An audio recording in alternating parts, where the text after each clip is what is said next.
Assalamualaikum warahmatullahi wabarakatuh. Selama di Mekah, di Madinah, alhamdulillah saya tahadus bin nikmah banyak sedekah ke jamaah nikmat sedekah. Banyak sedekah ke jamaahnya Masjid An-Nida TPI. Kalau doa kita pengen dikabul sama Allah, cara yang paling meyakinkan salah satunya adalah doain aja orang lain. Kalau kita doain orang lain, insya Allah doa itu kembali kepada kita dalam keadaan yang mendoakan adalah malaikatnya Allah Subhanahu Wa Taala.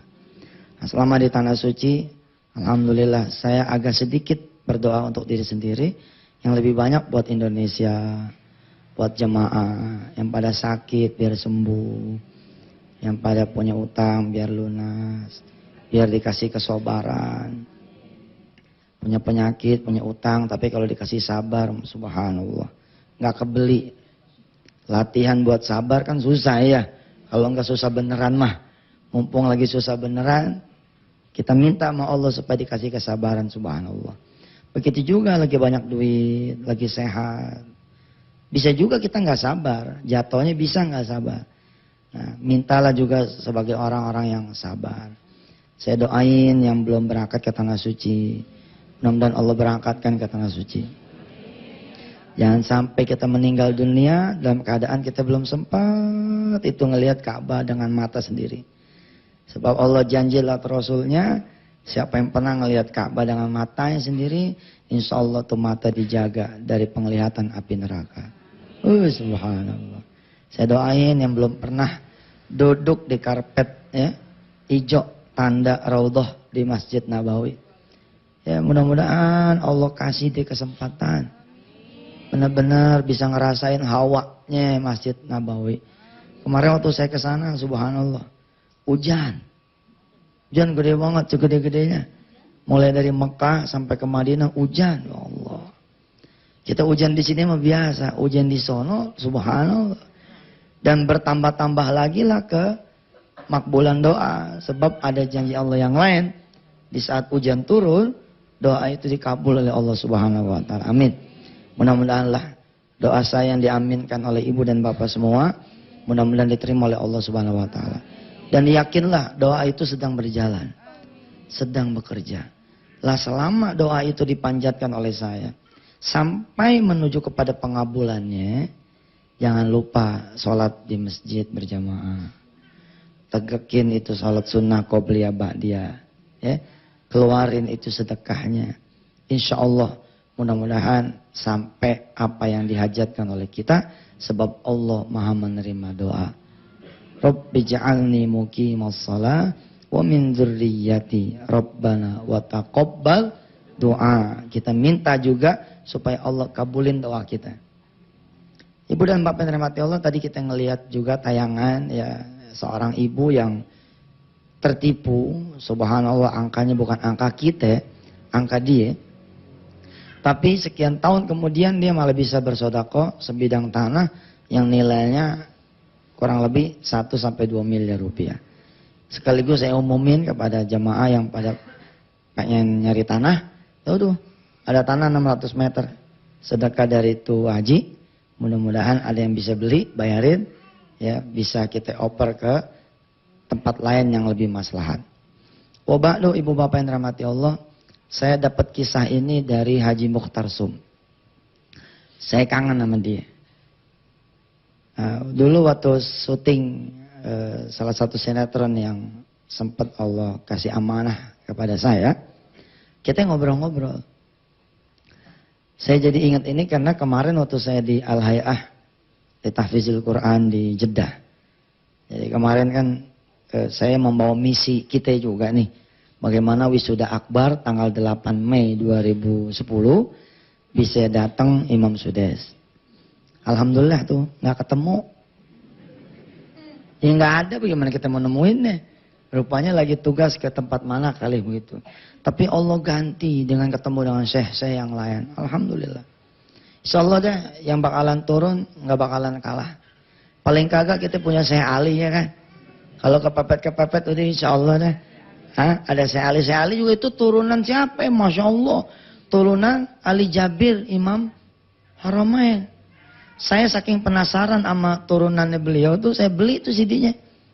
Saya beli CD-nya, saya setelin, Masya Allah. Saya bilang begini sama Allah, kenapa kita nggak bersyukur ya? Kita nyari saya yang nggak ada. Saya yang ada kita nggak rawatin. Jadi bismillahirrahmanirrahim, saya umumin kepada pemirsa, ya udah. Ada imam sudes, alhamdulillah. Nggak ada kita cari imam yang lain. Kalaupun nggak ada juga yang lain, bukan berarti jadiin Syekh Ali jadi bemper, tidak. Syekh Ali jadi bintang yang paling utama ya. Karena dia adalah sebaik-baik juga penghafal Al-Quran yang lagi ada di dekat kita. Insya Allah. 2 hari berturut-turut kemarin ya, ada Syekh Ali ya, alhamdulillah. Alhamdulillah, yang ini Syekh Ali Mansur ya. Separo. Lah, habis dari sana saya ketemu juga dengan sahabatnya Ustadz Effendi ya, dari Mahat Utsmani. Beliau punya lembaga namanya Al-Hay'ah Al-Khairiyah Lizzawaj. Kita kayaknya belum punya itu. Sebuah lembaga yang kerjaannya ngawinin orang. Jadi ngebiayain buat ngawinin orang. Kita belum punya tuh. Belum bikin ya. Ada sih tapi bukan lembaga, bentuknya spontan-spontan gitu kayak pemerintah bikin nikah masal. Jadi inget dah tuh, karena beliau bercerita ada satu makam, satu kuburan yang begitu diangkat. Itu kuburan pengen dipindahin, ternyata si mayit lagi keadaan sujud. Subhanallah. Kalau kita ceritanya ya, kalau umpama kata, kita bilang sama istri kita nih, ntar ya kalau kita dikubur nih tanggal 1 umpama, tolong tanggal 8 dibuka. Kira-kira lagi ngapain tuh? Enggak lah, insya Allah ya enggak. Masa iya sholat subuh kita sia-sia sih, ya kan? Positif sama Allah juga termasuknya doa. Kita positifin aja diri kita bahwa nggak akan deh sisa kubur mampir. Kenapa? Karena kita sempat ngapalin tabarok. Oh itu kudu yakin. Kalau nggak yakin, itu nggak bertuah nantinya. Kudu yakin. Nanti ada serombongan lagi anak-anak penghafal Al-Quran yang ibu pada biayain, ya, yang bapak pada biayain. Nanti itu nyelamatin kita, ya.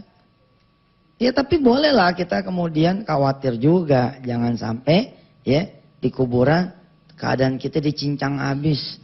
Bahkan sebelum masuk kuburan, ada orang-orang yang dihabisin sama Allah sebelum masuk kuburan. Yakni pada saat sekaratnya, setelah sekaratnya, sebelum dikuburnya, Masya Allah. Bahkan ada orang yang sejak hidupnya juga, udah dihabisin sama Gusti Allah. Ya udah, menjelang segmen yang saya pertama ini habis, kita coba beristighfar dulu di pagi hari ini. Kita mohon ampun pada Allah Subhanahu Wa Taala, mudah-mudahan Allah ngampunin apapun yang menjadi dosa dan maksiat kita. Dosa dan maksiat orang-orang tua kita, anak-anak kita, keluarga kita, guru-guru kita semuanya. Qulu jami'an astaghfirullahalazim. Astaghfirullahalazim. Astaghfirullahalazim. Min kulli dzambin azim wa atubu ilaih. Kita terusin cerita tentang yang saya mau bawain, tapi habis commercial break yang berikut ini. Silakan. Ya, itu kira-kira cerita ini diceritakan ke saya tahun 2006 oleh Haji Mokhtar Sum. Lagi nunggu syuting tuh dia cerita. Ada kisah seseorang yang alim, ya, tapi nggak diketahui sama orang kealimannya, soleh tapi nggak diketahui sama orang kesalehannya, meninggal dunia. Begitu dibawa nih sama keluarganya ke tepian kuburan, lalu dibuka nih jenazah punya kurung batangnya dan diturunkan oleh 2 penggali kubur. Konon diceritakan oleh Haji Mokhtar Sum, ini si mayit nih, si jenazah ini, tiba-tiba ditemukan oleh 2 penjaga kubur nih, oleh 2 tukang gali kubur, sesuatu yang berbeda. Jadi begitu dia turun, malah sebelum mayat ini turun. Jadi kan kadang-kadang kan sebelum keluarga turun, dikelarin dulu tuh. Ini baru jadi tempat kuburan nih, belum jadi tempat asli belum. Mayatnya belum datang. Itu si dua penjaga kubur ini, si dua penggali kubur ini pada terpana semua. Pada terpana semua dalam keadaan yang cukup lama begitu diceritakan. Lalu ketika ke atas lagi menanti kedatangan si mayit, dua-duanya bertanya kepada satu pada yang lainnya. Apakah kamu melihat yang saya lihat? Kata yang satu, saya juga mau nanya tadinya, apakah kamu melihat yang saya lihat? Emang apa yang kamu lihat? Kata yang satu, saya kok melihat tempat ini kok luas sekali. Indah, wangi, segar, banyak makanan nih, banyak minuman nih. Udah siap pelayan-pelayan seperti mau menyambut kedatangan seorang raja. Sama, saya juga seperti itu. Siapa gerangan ini yang bakalan datang? Ternyata orang biasa. Lalu ketika diturunin itu mayat, ini saya merinding bulu kuduk ini. Saya berdoa pada Allah, ya Allah mudah-mudahan ini kuburan saya ya, kuburan ibu dan bapak semua. Ini seperti yang diceritakan ini. Jangan sampai sebaliknya ya Allah. Lalu kemudian bertanyalah si ahli kubur ini, si penjaga kubur ini, si penggali kubur ini kepada keluarga. Amal apa sih gerangan yang membawa si mayat ini kok seperti itu diceritakan? Ternyata beberapa waktu sebelumnya si fulan ini punya duit buat pergi haji. Tapi hanya cukup untuk bertiga. Sedangkan anggota keluarganya itu berempat. Di mana yang satunya adalah anak angkat. Paham ya? Yang satunya anak angkat. Cukup biaya haji buat berapa orang? Buat bertiga. Yang satu anak angkat. 4 sebenarnya. Lalu si ayah ini menjadi gelisah. Menjadi khawatir. Karena nih anak angkat nggak tahu bahwa dia ini anak angkat. Kalau sampai nggak dibawa, ntar bagaimana gitu judulnya. Akhirnya dia mengalah. Dengan alasan dia sakit, berangkatlah kemudian ibu bersama 2 anaknya ini. Kau temanilah ibu kamu. Kau temanilah itu ibu kamu pergi haji. Biarlah bapak menunggu di sini. Dia mengalah. Rupanya perbuatan itulah yang membuat Allah menghadiahkan di alam kuburnya seperti itu. Subhanallah. Ini Masya Allah. Itu keindahan. Keindahan di dunia saja sudah membuat orang-orang banyak terpesona. Apalagi kalau kita cerita-cerita amal-amal soleh yang di alam kubur. Nanti begitu kita meninggal dunia nih, waduh ya Allah, itu ada ular gede benar. Depan mata kita nih ular. Bre. Sampai kita nanya sama nih ular. Kamu siapa? Nih ular ketawa. Emang kelihatannya siapa? Ya iya ular. Emang kelihatannya apaan? Si ular jawab, saya adalah wujud keburukan kamu ketika di dunia. Makin besar kita punya keburukan, makin besar itu ular. Ya Allah. Saya sih nggak mau ngambil resiko nih cerita bohong. Nggak. Banyak orang kan ya, oh cerita hadis-hadis alam kubur mah. Ada yang benar, ya kayak udah pernah ke sono aja. Iya kalau nggak benar, kalau benar gimana? Daripada repot. Kita yang nanya ini siapa? Ini apa? Lalu si ular ini jawab, saya adalah wujud keburukan kamu ketika di dunia. Makin besar keburukan kita, makin besar itu ular. Makin panjang kita punya daftar keburukan, makin panjang itu ular gak kelihatan buntutnya di mana. Akhirnya tuh ular siap-siap menerkam kita. Begitu mau menerkam kita, kemudian muncul ular-ular kecil. Sebagai wujud dari kebaikan kita. Berantem dan nih mani ular gede. Itu kata siapa? Kata nenek saya almarhum. Dia cerita sama kita cucunya zaman dulu.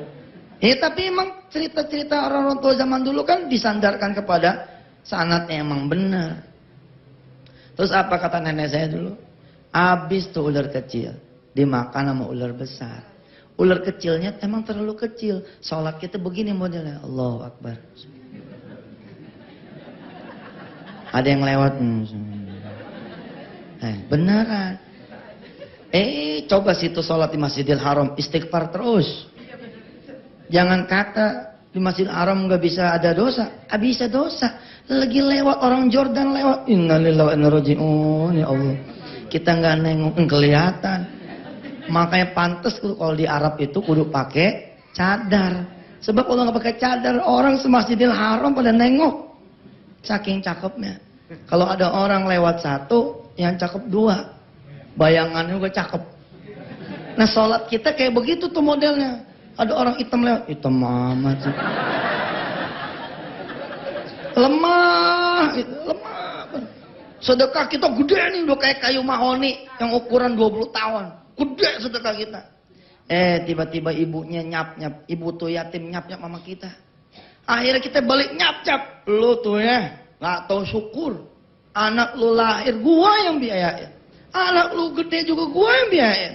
Laki lu tuh, wah udah nyap-nyap. Akhirnya tuh kayu mahoni yang 15 tahun gedenya tuh, tiba-tiba jadi ular kecil lagi. Amal kita kayak gitu tuh. Habis, dikasih penyakit, nggak sabar habis. Nah ularnya terlalu gede, habis kita dimakanin. Al-qari'atu mal-qari'ah, wa ma adraka mal-qari'ah. Terus?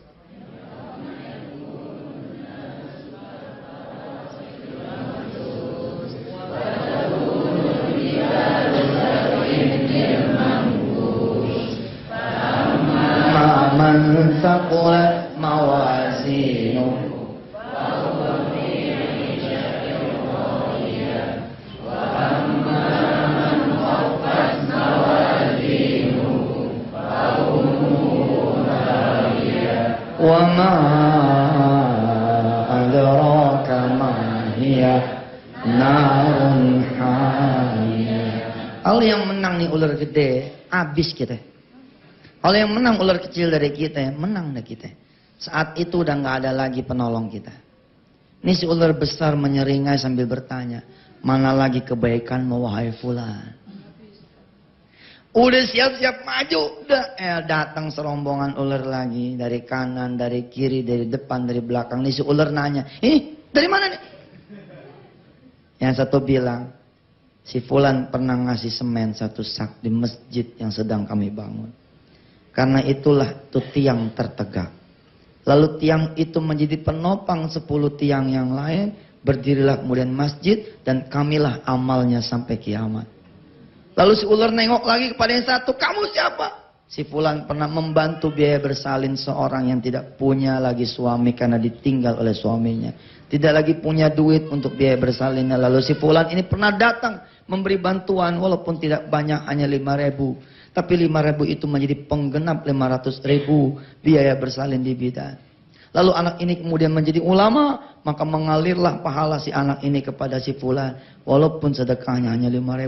Terus si ular nanya, nggak sempet dia. Interview aja udah habis tuh waktu. Kita udah dikipasin malaikat deh. Tuh. Ketika kita kurang, kita mesti pintar.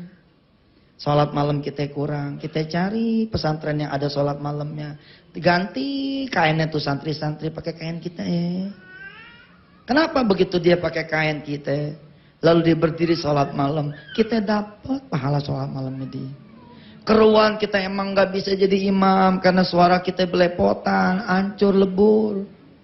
Kalau kita azan emang paling jago ada. Kalau kita azan orang pada datang ke masjid. Tapi bukan pengen sholat, pengen tahu siapa itu yang azan.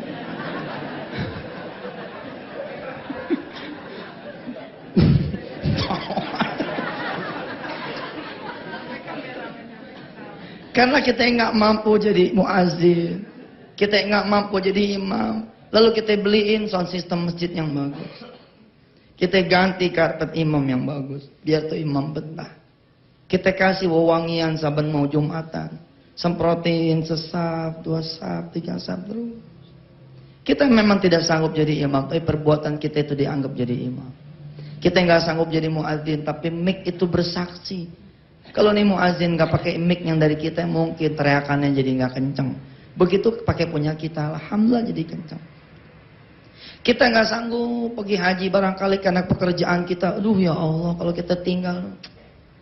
Tapi kemudian kita berangkatkan orang lain haji. Yang begini ini. Ada cerita lagi masih tentang alam kubur. Sebutlah namanya Agus. Ini bukan nama Agus yang ada di sini ya. Yang di sini kan namanya Haji Agus ya. Ini Agus namanya, meninggal. Ndilala saat itu ada 2 Agus. Yang satu Agus kaya, yang satu Agus miskin. Yang meninggal yang saya ceritakan ini Agus kaya.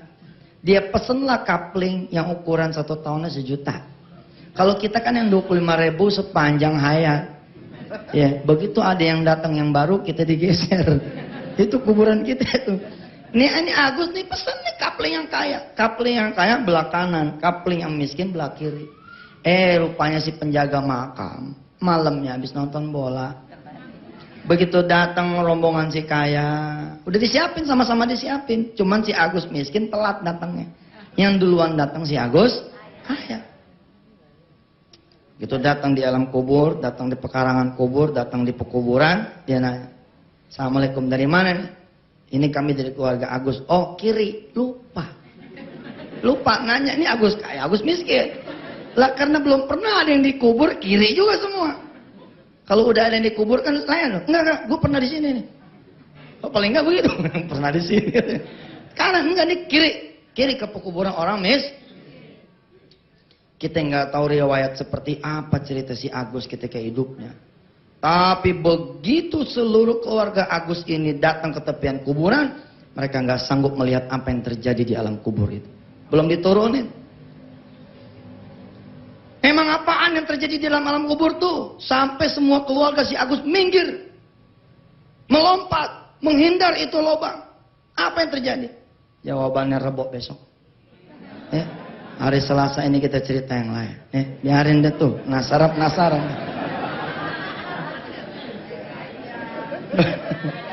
Tahu deh. Nih, mana nih ininya?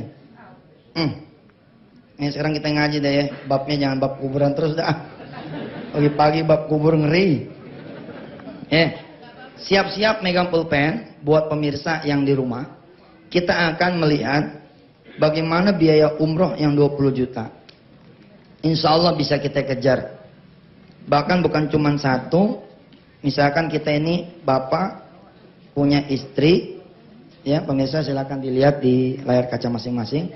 Lalu kemudian kita punya 3-4 anak, ya 3-4 anak di sini, lihat pemirsa di layar kaca Anda.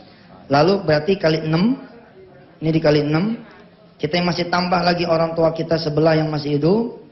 Mungkin di sini juga sebelah yang masih hidup, berarti tambah lagi 2, 120 juta ditambah 20 kali 2, 40 juta, 160 juta.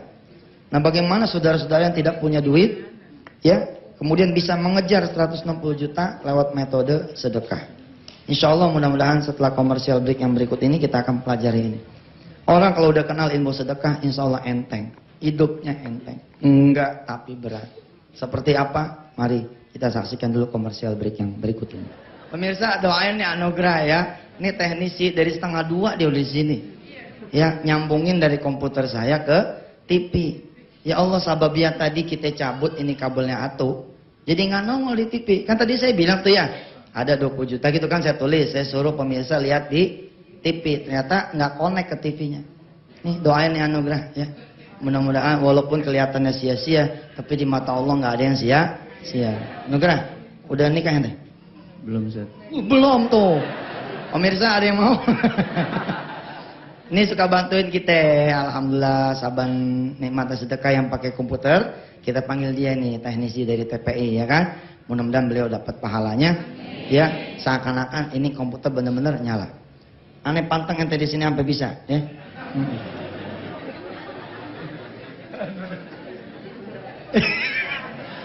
Udah. Aneh kasihan main dah.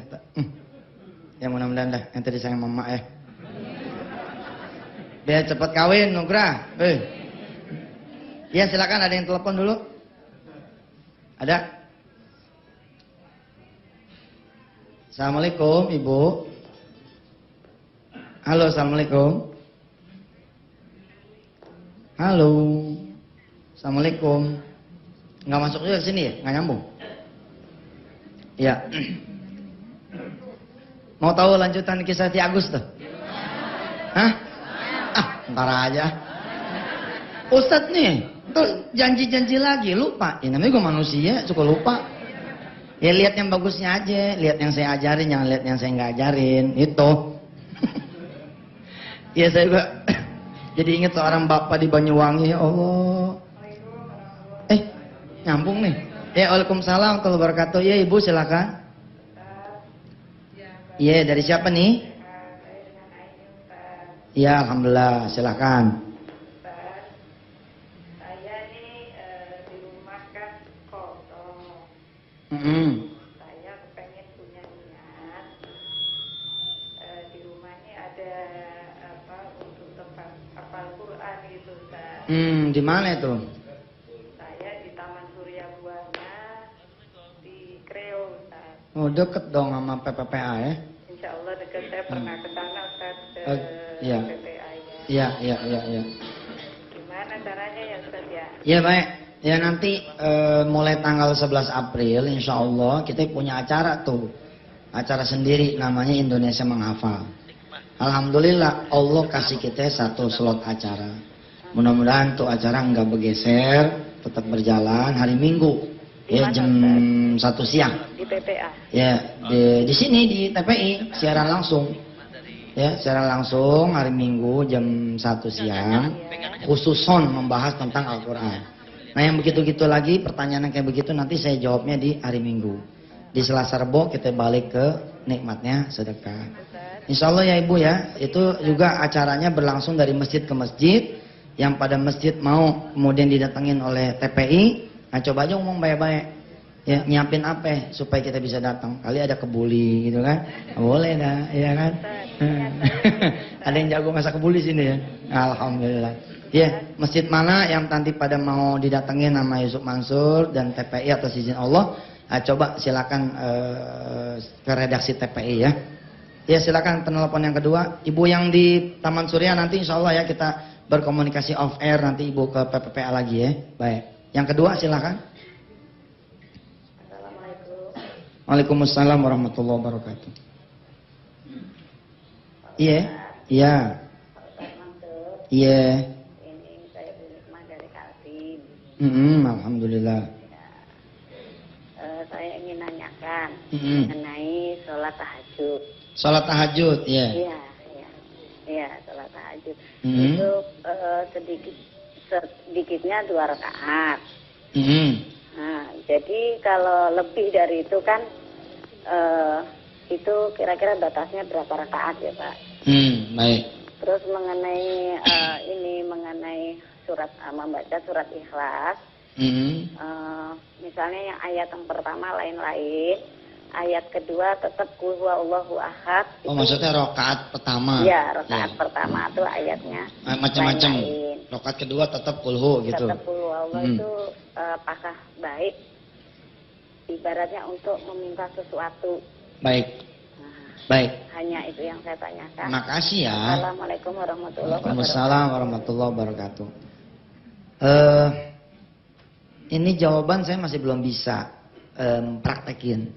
Tapi kalau sholat duha itu sunnahnya pendek. Kalau sholat malam itu sunnahnya panjang. Ada di dalam surah Al-Insan diantaranya. Wa minal laili fasjud lahu wasabbihhu lailan tawila. Panjangin itu sholat malam. Saya masih belum bisa. Kadang karena alasan lelah memang kacau juga deh. Semalam kita pulang jam 1. Jam 2:15 kita udah siap-siap untuk menuju ke sini. Ya udah deh kita sholat. Ya sih bahasanya salah sih ya. Aturan jangan sekedar ngugurin sholat wajib, sholat tahajud. Tapi ya begitu deh. Ya Allah kita kalau nggak pinter-pinter nyiasatin waktu istirahat. Habis ini terus kayaknya bangsa sampai jam 2 siang nih saya. Ya mudah-mudahan ibu-ibu bapak bisa doain saya, bisa ngatur waktu supaya sholat malamnya bisa kayak dulu lagi. Saya rasa saya sholat malam udah nggak kayak dulu nih. Udah habis kadang sama kelelahan, keletihan.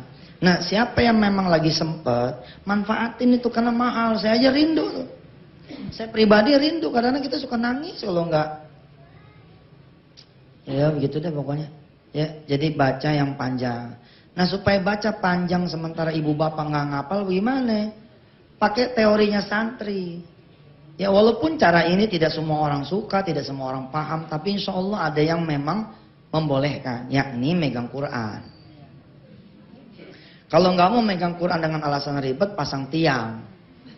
Emang bener, pasang tiang, miringin dikit, buka Qurannya.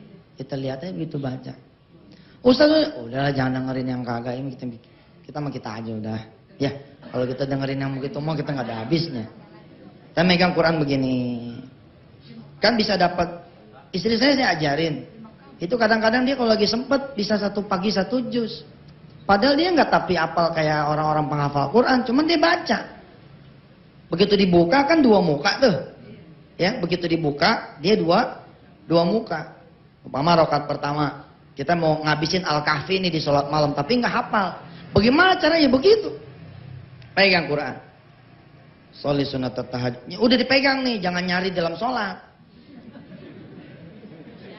Allahu Akbar. Waladhdallin amin. Iya, itu mah batal. Kita tandain dulu pakai jempol kita. Begini, begitu kemudian sholat, buka. Itu namanya satu gerakan. Atau kalau perlu dari awal udah buka begini, tinggal gerakin gini doang. Baca deh tuh.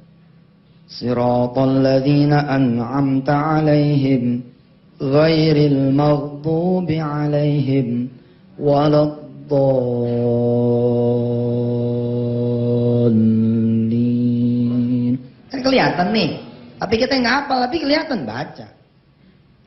Alhamdulillahilladzi anzala 'ala 'abdihil kitab wa lam yaj'al lahu 'iwaja qayyiman liyunzira ba'san shadidan min ladun wa yubashshiral mu'minina alladhina ya'maluna as-salihat anna lahum ajran hasana makithina fihi abada wa yunzira alladhina qalu ittakhadallahu walada.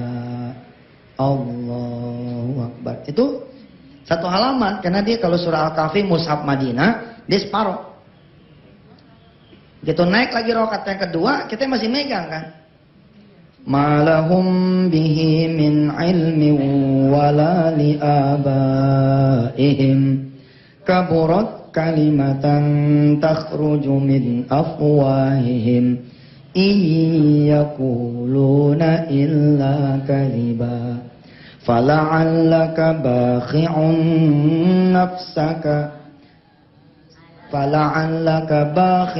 nafsaka ala atharihim illam yu'minu bihadzal hadithi asafa. Nenek apal ya? Masa sih? Coba-coba. Iseng dah, walaupun udah nggak boleh lagi Quran, nggak apa-apa dah. Kasih jalan. Apal nek? Lah tadi? Masa sih? Coba. Inna sini. Innalladzina amanu. Oh. Ma ala asarihim illam yu'minu bihadzal hadisi asafa. Balik lagi itu mah. Inna ja'alna ma'alal ardi zinatan laha linabluwahum ayyuhum ahsanu amala. Subhanallah. Apal juga? Masih coba sini. Inna ja'alna ma'alal ardi zinatan laha linabluwahum ayyuhum ahsanu amala. Wa inna laja'iluna ma 'alaiha sa'idan zurza. Masya Allah. Al-Kahfi itu berat tuh, 110 ayat, tapi apal Masya Allah. Ya, mudah-mudahan itu surah Al-Kahfi itu sebenarnya kosmetik yang paling natural dari Allah Subhanahu wa taala. Ini gara-gara ada yang nanya nih, mudah-mudahan beliau dapat pahalanya ya. Itu kosmetik yang natural banget buat ibu-ibu, buat bapak-bapak. Kalau kita baca tuh Al-Kahfi malam Jumat, Kamis, teng maghrib baca, dan paling telat-telatnya menjelang khotib naik mimbar, itu kita punya muka dikasih cahaya dari Allah Subhanahu wa taala. Bukan cuma muka. Kalau kata Ustazah Yatmi Salim, guru saya waktu kecil dulu, almarhumah, beliau mengatakan, kalau kita kerja, maka kerja kita dikasih cahaya. Kalau kita usaha, maka usaha kita dikasih cahaya. Kalau kita punya warung, warung kita dikasih cahaya. Kalau kita punya pabrik, pabrik kita dikasih cahaya. Kalau kita punya majelis, majelis kita dikasih cahaya. Kalau kita punya rumah, rumah itu dikasih cahaya. Itulah kita surah Al-Kahfi. Nah, kembali kepada sholat malam tadi. Nah, dibuat yang apal enak. Kalau yang nggak apal gimana? Emang juga karena kita nggak punya apalan Quran, sholat malam kita jadi pendek. Nah, ngakalinnya begitu, pegang. Wa inna laja'iluna ma 'alaiha sa'idan jurza am hasibta anna ashabal kahfi warraqimi kanu min ayatina ajaba.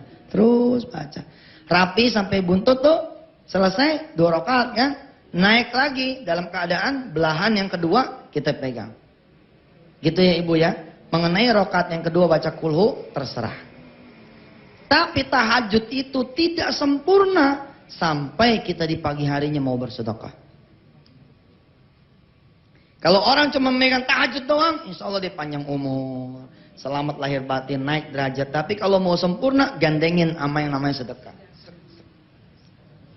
Malamnya jagoan sedekah. Malamnya jagoan sholat malam, paginya bersedekah.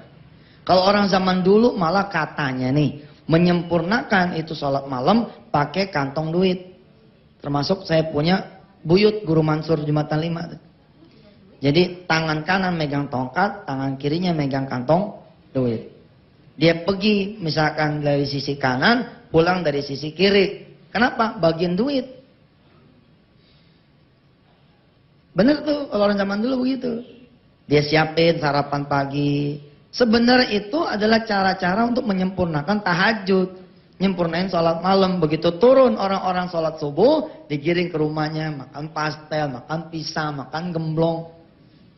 Kalau sekarang kita alhamdulillah malamnya kagak tahajud, paginya kagak sedekah. Kok alhamdulillah bisa ngaji pagi hari ini sehingga jadi inget. Oh begitu. Kalau perlu bawa tuh gelang yang mau disedekahin, taruh di atas sejadah. Sholat malam. Bilang sama Allah, ya Allah, saya lebih butuh jodoh daripada nih gelang ya Allah. Dah cakep dah.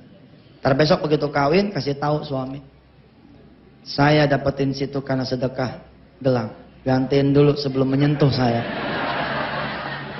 Ya dah, komersial break dulu. Ntar kita lanjutin setelah yang satu ini ya. Silakan, mangga. Baik, Bapak Ibu yang dirahmati Allah. Ya. Jadi begitu ya cara manjangin sholat malam. Kalau emang nggak mau repot sama pegangan Quran, beli tiang. Pasang Quran yang gede, kemudian buka. Jangan lupa beli jepitan nih. Karena kalau nggak dijepit, begitu hilang, kita suka spontan. Nah, jadi jepit. Ya. Silakan buat yang nelfon. Assalamualaikum. Waalaikumsalam. Yeah. Pak Ustaz, saya mau nanya. Ya kan tiap hari punya ponakan banyak banget. Apa tuh? Jadi saya punya ponakan banyak. Oh, ponakan banyak, iya. Ya, saya nggak punya anak udah 15 tahun. Subhanallah. Tapi saya tiap hari ngasih ponakan saya itu pahalanya gimana, Pak Ustaz? Bagaimana? Tiap hari? Ya sedekah sama ponakan. Ponakan saya ya ada kali yang anak yatim, yang enggak gitu. Baik. Makasih. Iya.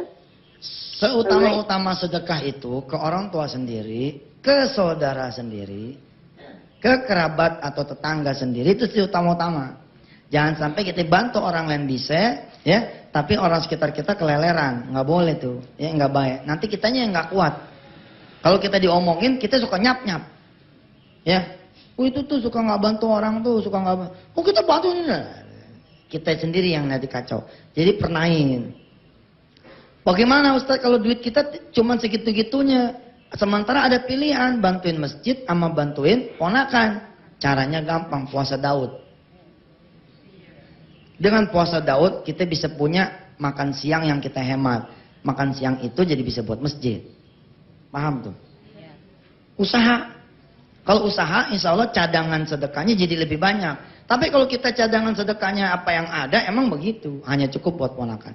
Ibu mudah-mudahan jangan khawatir. Jangan khawatir. Allah maha segala-galanya. Nanti ibu coba buka surah Maryam. Ya, di sana ada kisah Nabi Allah Zakaria. Kaf ha ya ain sad. Dzikru rahmati rabbika 'abdahu Zakaria. Idh nada rabbahu nidaan khafiyya. Qala rabbi inni wahanal azmu minni washta'ala ar-ra'su shayba walam akum bidu'aika rabbi syakiyya. Ibu, biar kata ibu 15 tahun kalau Allah berkehendak, di tahun yang ke-16 pernikahan ibu, insya Allah. Kita doain yuk, kita bacain Fatihah atau ibu yang tadi, dan seluruh perempuan-perempuan yang masih ada suaminya. Nih doanya lihatin. Perempuan-perempuan yang masih ada suaminya, mudah-mudahan dikasih kesempatan hamil. Buat yang belum pernah hamil, dan kemudian anaknya lahir, dalam keadaan lahir menjadi anak yang soleh solehah. Al-Fatihah. A'udzubillahiminasyaitonirrajim. Bismillahirrahmanirrahim. Alhamdulillahirabbil alamin. Ar-Rahmanir-Rahim. Maliki yaumiddin. Iyyaka na'budu wa iyyaka nasta'in. Ihdinas siratal mustaqim. Shiratal ladzina an'amta 'alaihim ghairil maghdubi 'alaihim waladdallin. Amin. Tambahin lagi tuh ngasih ponakan-ponakannya orang lain ya. Jadi ponakan sendiri beres, berangkat ke ponakan-ponakan orang lain, istiqomahin ibu, berangkat bareng sholat malam, sholat duha bersama suami tercinta. Jangan pernah putus asa dari rahmat Allah. Insya Allah banyak orang-orang yang menikah, lalu di tahun ke-17 dia baru punya anak. Banyak. Doanya jangan lupa, tambahin begini doanya. Ya Allah kasih saya anak dari rahim sendiri, itu jangan lupa. Ya, iya rahim sendiri. Entah kalau enggak doanya dikabul lewat cara suaminya kawin sama orang lain. Alhamdulillah. Ya. Kalau sampai kejadian begitu gimana? Ya nggak apa-apa juga ya kan. Doanya kan cuma minta anak, dikasih lebih, dapat madu. Alhamdulillah. Udahlah kalau orang beriman mah nggak bakalan sewot. Sama takdir Allah bagaimana lagi? Kita jagain udah apa udah. Kalau terjadi juga tinggal la haula wala quwata illa billah. Diseselin emang laki udah nikah lagi mau diapain? Mau berantem, rugi kita. Setan ngipasin kita. 15 tahun kita berumah tangga gara-gara suami kawin lagi kita jadi bagaimana kan kita jadi dosa. Mendingan kita rawatin tuh yang muda. Nih tugas lu tuh punya anak. Kalau sampai enggak gua cariin laki gua bini yang ketiga. Kalau masih nggak punya, buat cariin laki gue bini yang keempat gitu. Hebat, selesai. Ustaz ngomong enteng amat sih. Ya udah maafin dah. Ya. Nah sekarang saya mau ngasih resep. Nih di 6 menit terakhir. Mau ngasih resep buat yang pada belum berangkat umroh. Ini tadi saya mau cerita, ini kagak connect nih layar kepada TV. Pergi umroh itu kan 20 juta nih ceritanya. Ya termasuk koper 6 tuh. Ya 20 juta itu termasuk koper 6. Kan kadang-kadang kalau kita berangkat umroh kopernya 2, pulang jadi 6. Yang 4 koper beranak. Oleh-oleh selama di sono. Nah, 20 juta itu kalau kita nanya sama travel. Tapi kalau kita nanya sama Gusti Allah dengan cara-cara yang kita pelajari, pergi umroh itu cuma 2 juta. Orang lain daftarnya ke travel, situ bayarnya kemana? Bayar ke masjid, bayar ke madrasah, bayar ke ustadz-ustazah di kampung, bayar ke anak-anak yang lagi belajar, bayar ke anak-anak yatim. Duit 2 juta, belah-belah. Belah-belah. Bagi-bagi. Paham tuh ya? Orang lain berangkat umroh 20 juta, ibu berangkat dengan 2 juta. Saat saya nggak punya cash, cicil. Cicil. Bikin financial planning untuk urusan sedekah. Tiap bulan kita bisa nih 50.000. Jalan. jalan. Bismillahirrahmanirrahim, 50.000 zang. Habis 50.000 keluar, sholat sunnah hajat. Kasih tahu sama Allah, ya Allah saya sudah setor 50.000 ke engkau ya Allah. Ada 500.000 dong nih. Ya begitu doanya begitu. Ntar bulan depan berangkat lagi, setor lagi 50.000, udah 1 juta. 10 bulan 500.000, 5 juta. Ya. 12 bulan 6 juta. Dan Allah mah Allah, bukan kita. Bisa saja ukuran bayaran kita itu baru 5 juta karena baru 500.000, tapi Allah udah berangkatin kita ke Mekah. Cara-caranya dia, bukan cara kita. Dari mana? Ternyata begitu kita datang sedekah sama nih anak yatim bilang, "Makasih Bu Haji." "Ih, saya belum haji." "Oh, nggak apa-apa deh, mudah-mudahan ibu benar-benar jadi ibu haji." "Aduh, makasih, tambahin lagi goceng." 55. Lah, dapat pahala kita dari sedekah kita dan dapat pahala dari doa kita. Doa anak yang kita, itu kan anak berdoa, dapat pahala nggak? Dapat. Tapi kalau kita nggak datang, dia nggak berdoa. Jadi yang bikin dia datang, bikin dia berdoa siapa? Wasilah memang semua dari Allah. Tapi sabab manusianya, karena kita datang, dia jadi berdoa. Pahalanya berganda-ganda. Gitu. Jadi walaupun hitungan apa sih arisan dah kali ya? Arisan kita di sisi Allah baru 200.000, lalu bayaran kita baru 2 juta, masih jauh langkah ke umroh. Tapi kalau Allah berkenan, kun fayakun. Insyaallah, banyakin sedekah. Pemirsa yang pada pengen ke Mekah, besok Rebo datang sini. Datang ke sini bawa duit. Ya, yang jauh sedekah di tempat yang sendiri dah. Yang dekat sama TPI, yang kira-kira bisa sejangkau sini. Besok kita mau berdoa. Besok kita mau berdoa supaya sedekah dari Bapak dan Ibu semua dibayar sama Allah, bukan hanya 1 kotum, bukan hanya 1 orang, tapi sama sekeluarga. Insya Allah. Sampai ketemu besok. Cerita Agus yang tadi lupakan. Ya. Cerita yang Agus tadi lupain kan nih? Nah, ya kalau enggak besok ingetin saya. Nanti kita terusin ceritanya. Ingetin, kalau enggak diingetin saya lupa entar ya. Bagaimana cerita lanjutan tentang Agus? Saksikan tayangan Nikmatnya Sedekah hari Rabu besok. Jangan lupa bawa sedekahnya, yang gede, yang banyak. Kita terima mentahnya ya. Mentahnya tuh kita terima motor, mobil. Lah mobil itu kan katakanlah 100 juta dibagi 2 juta, 50 orang tuh bisa berangkatin umroh. Insya Allah. Bismillahirrahmanirrahim. Allahumma salli ala habibika Sayyidina Muhammad wa ala ali Sayyidina Muhammad. Ya Allah, ketika hati kami tergerak buat sedekah, pikiran kami lempeng buat sedekah, jadiin kami juga bisa sedekah ya Allah. Sedekah senyum, iya itu udah terus senyum. Sedekah ngajar udah juga ya Allah. Sedekah tenaga udah juga. Pilihin kami supaya bisa sedekah yang bukan sekedar sedekah lisan, tapi sedekah mal. Mudah-mudahan ya Allah Engkau berkenan menaikkan derajat kami dan menjadikan kami orang-orang yang bisa bersedekah di sisi-Mu ya Allah. Rabbana atmim lana nurana waghfir lana innaka ala kulli syai'in qadir. Rabbana atina fid dunya hasanah wa fil akhirati hasanah wa qina adzabannar. Walhamdulillahi rabbil alamin. Selamat ulang tahun buat PPPA yang ketiga ya. Mudah-mudahan Allah panjangin umurnya dan panjangin umur lembaga-lembaga amil zakat di seluruh Indonesia.